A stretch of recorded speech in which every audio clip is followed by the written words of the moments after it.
ఇది ఇది ఒక్క ఆయన బాధితుడే నా లెక్క. ముఖ్యమంత్రి రేవంత్ రెడ్డి గారు కూడా బాధితుడే. ఆయన ఫోన్లు ట్యాప్ అయినాయి, మా ఫోన్లు ట్యాప్ అయినాయి, అన్ని ఫోన్లు ట్యాప్ అయినాయి. అప్పుడు నేను ఒకటి ఏమంటున్నా అంటే ఇది చాలా తీవ్రమైన నేరం. దీన్ని తీవ్రంగా పరిగణించి దీన్ని త్వరగా ఇంకా అవసరమైతే సిబ్బందిని పెంచైనా సరే ఈ దోషులను కఠినంగా శిక్షించాలి. వీళ్ళను చట్టం ముందు దోషులుగా నిలబెట్టాలి. ప్రజలకు భరోసా రావాలి. ఎస్, గత ప్రభుత్వం చేసిన దుర్మార్గాలు ఈసారి జరగవు, ఈ ప్రభుత్వంలో జరగదు, ఈ ప్రభుత్వంలో ప్రజాస్వామ్యం పరిగవిల్తుంది అనేటువంటి సంకేతం ప్రజలకు పోవాలి. అది ముఖ్యమంత్రి గారు చెప్పాలి.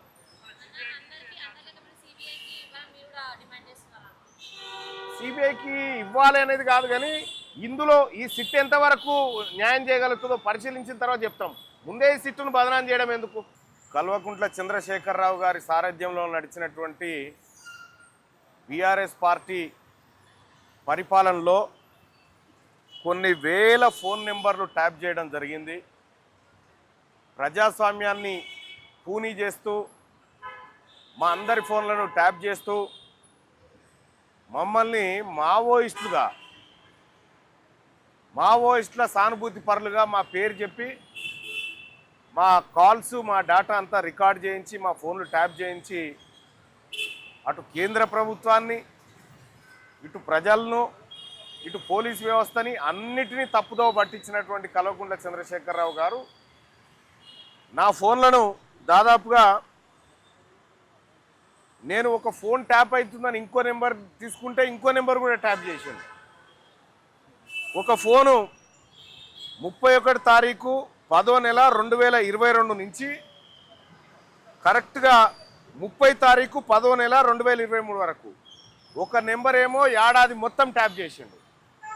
ఇంకో నెంబర్ వచ్చేసి 31/7/2023 నుంచి సెప్టెంబర్ అంటే 10 దాదాపు 3 నెలల పాటు ఇంకో ఫోన్ ట్యాప్ చేసిండు. కరెక్ట్గా ఎన్నికల సమయం వరకు ట్యాప్ చేసిండు. ఇట్లా దీనికి కారణాలు ఏంటంటే అప్పట్లో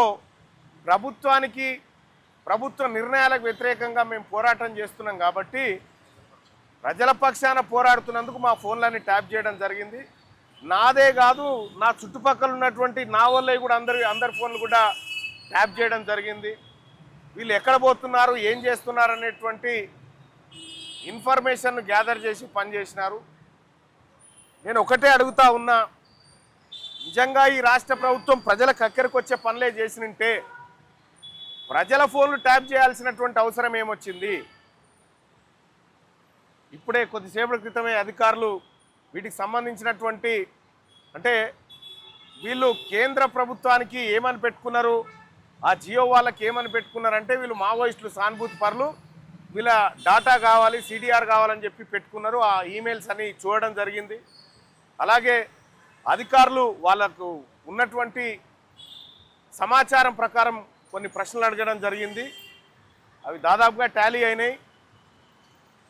నేను గతంలో ఏ అంశాలు ఈ ట్యాపింగ్కు దారి తీసినాయి, ఏ అంశాలు మీకు అనుమానాలు కలిగినాయి అంటే ఆ వివరాలన్నీ అందించడం జరిగింది. ఇక్కడ క్లియర్గా తెలుస్తున్నటువంటి అంశం ఏంటంటే కల్వకుంట్ల చంద్రశేఖరరావు ప్రభుత్వం కనుక పోకపోయిన ఉంటే ఈ అరాచకం ఇప్పటికి కూడా కొనసాగేదేమో. ఇది ఎవరికి అర్థం కానటువంటి పరిస్థితి. ఆ ప్రభుత్వం దిగిపోయింది కాబట్టి ఇవాళ ఇవన్నీ బయటకు వస్తూ ఉన్నాయి. ఈ ఫోన్ ట్యాపింగ్ వ్యవహారం అనేది చాలా తీవ్రమైన నేరం. ఎందుకంటే సామాన్య ప్రజల్ని మావోయిస్టులుగా, సామాన్య ప్రజల్ని దోషులుగా చూపిస్తూ ఫోన్లు ట్యాప్ చేసినటువంటి కల్వకుంట్ల చంద్రశేఖరరావు గారికి, ఈ కార్యక్రమంలో పాల్గొన్నటువంటి దుర్మార్గులు ఎవరైతే ఉన్నారో వాళ్ళందరినీ కఠినంగా శిక్షించాలి. అలాగే తెలంగాణ రాష్ట్రంలో ప్రజాస్వామ్యాన్ని కూని చేసే విధంగా ప్రభుత్వం ఆ రోజున్నటువంటి వ్యక్తులు ఎవరైతే చేసిరో వాళ్ళని మరింత కఠినంగా శిక్షించాలి. ఎందుకు చెప్తా ఉన్నామంటే చాలా తీవ్రమైనటువంటిది. ఇంకా నాతో పాటు మా వాళ్ళే ఆ రోజు నాతో పనిచేసినటువంటి వాళ్ళందరికీ కూడా ఫోన్లు ట్యాప్ చేయడం జరిగింది.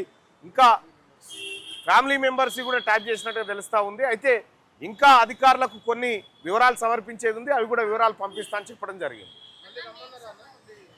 అంటే ఇప్పటి వరకు కొన్ని వివరాలు పంపించాల్సిందే, అవి పంపిస్తానని చెప్పడం జరిగింది. మళ్ళీ అవసరమైతే మళ్ళీ పిలుస్తాం, తప్పకుండా రావాలని చెప్పడం జరిగింది. ఖచ్చితంగా వస్తామనే మాట. నాకు సంబంధించి నా చుట్టుముట్టున్నోళ్ళే 4 ఫోన్లు ట్యాప్ అయినట్టుగా నాకు తెలిసింది.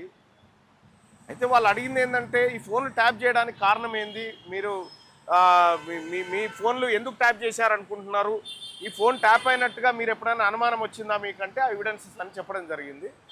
సో వాళ్ళకి ఇంకా కొన్ని వీడియోస్ కూడా అందించడం జరిగింది, ఏ సందర్భంలో ఏం జరిగింది అనేది కొన్ని వీడియోస్ కూడా వాళ్ళకి ఇవ్వడం జరిగింది.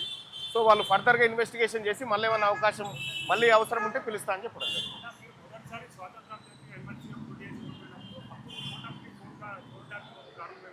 100% అదే ఫోన్ ట్యాపింగ్ అప్పుడు జరుగుతూనే ఉంది. అంటే ఇక్కడ దీంట్లో కూడా చాలా ఆధారాలు ధ్వంసం చేసిరు, వాళ్ళు చాలా ఆధారాలు ధ్వంసం చేసిరు.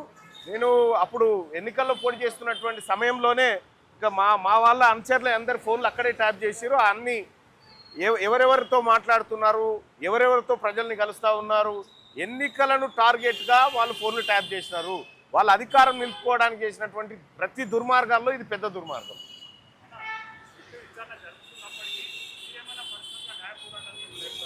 తప్పకుండా వెళ్తాం, తప్పకుండా. ఎందుకంటే మా వ్యక్తిగత హక్కులను హరించినటువంటి కల్వకుంట్ల చంద్రశేఖరరావు కుటుంబం మీద ఆ రోజున్నటువంటి అధికారుల మీద ఖచ్చితంగా చర్యలకు మేము న్యాయస్థానాలను కూడా ఆశ్రయిస్తాం. ఒకటి ఇది ఒక ఆయన బాధితుడే, నా లెక్క ముఖ్యమంత్రి రేవంత్ రెడ్డి గారు కూడా బాధితుడే.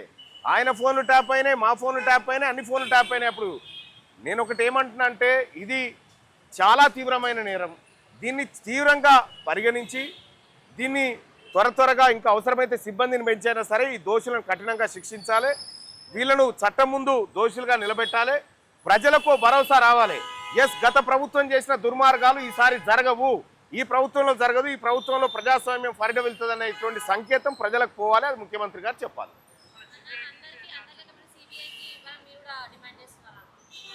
సిబిఐకి ఇవ్వాలి అనేది కాదు, కానీ ఇందులో ఈ సిట్ ఎంతవరకు న్యాయం చేయగలుగుతుందో పరిశీలించిన తర్వాత చెప్తాం. ముందే ఈ సిట్టును బదనాం చేయడం ఎందుకు? ఇవన్నీ మీయేనా?